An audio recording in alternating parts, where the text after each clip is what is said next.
Zelenskinin Ağ Evdə qalmaqal yaradan geyiminin Azərbaycanlı dizayneri dünyanın diqqətindədir. Ağ Evdə Zelenski ilə görüş zamanı Ukrayna prezidentinin kostyumda olmaması ilə bağlı Trumpın açdığı mübahisə bütün dünyada geniş rezonans doğurub. Bu mübahisə ilə mətbuatın da diqqəti Ukrayna prezidentinin geyiminin kim tərəfindən istehsal edildiyinə yönəlib. Dünya mətbuatının nəhənglərindən olan Financial Times prezident Zelenskinin geyimlərini Azərbaycanlıların Ukraynada fəaliyyət göstərən Damirli firmasının istehsal etdiyini xəbər verib. Ukrayna prezidenti Vladimir Zelenskinin dizayneri Elvira Həsənova Financial Times qəzetinə müsahibəsində bu məsələ barədə maraqlı fikirlər səsləndirib. Onun geyiminin mahiyyəti sadəcə zahiri görkəmdən ibarət deyil.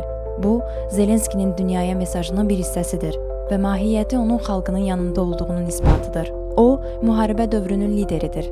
Müharibə dövründə siyasətçilərə adi kostyumlar lazım deyil. Əskərlərimiz döyüşən vaxt, insanlarımız sığınacaqda olan vaxt kostyum geyinə bilmərik. Bu seçim dəbdən daha çox şey ifadə edir. Bu tərz Ukrayna liderinin bir növ ünsiyyət vasitəsidir. Привіт, мене звати Ельвіра Гасанова і я SEO та креативний директор бренду Гасанова.